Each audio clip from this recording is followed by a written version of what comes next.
చిత్తూరు జిల్లా పుల్చల మండలం కల్లూరు నుండి సదుంకి వెళ్లే మార్గంలో తారు రోడ్డు అంటే ప్రధాన రహదారి గుంతలమయంగా మారి అది కాక ఈ మధ్య కురుస్తున్న భారీ వర్షాలకి దాదాపు 2 నుండి 3 అడుగుల లోతుకు తెగి రాకపోకలు సాగించే వాహనదారులకు తీవ్ర ఇబ్బందికరంగా మారిందని వారు వాపోతున్నారు. ఇప్పుడు ఒక ద్విచక్ర వాహనదారుడు తన ఆవేదనను మా యూట్యూబ్ ఛానల్కు తెలిపాడు. ఆ వివరాలంటో ఆయన మాటలని విందాం పదండి.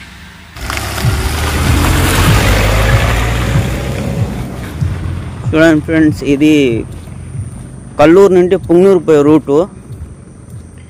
ఇది సల్లాలపల్లి కాడ మధుకూరపల్లి మిడిల్లో వస్తుంది. చూడండి గుంతలు చూడండి ఎలా ఉందో. ఇక్కడ గుంత ఉంది చూడండి. ఏదైనా 2 వెహికల్స్ పోవాలంటే చూడండి ఇలా ఉంది రోడ్డు పరిస్థితి. చూడండి ఫ్రెండ్స్, అక్కడ కూడా ఎలా ఉండదు చూడండి.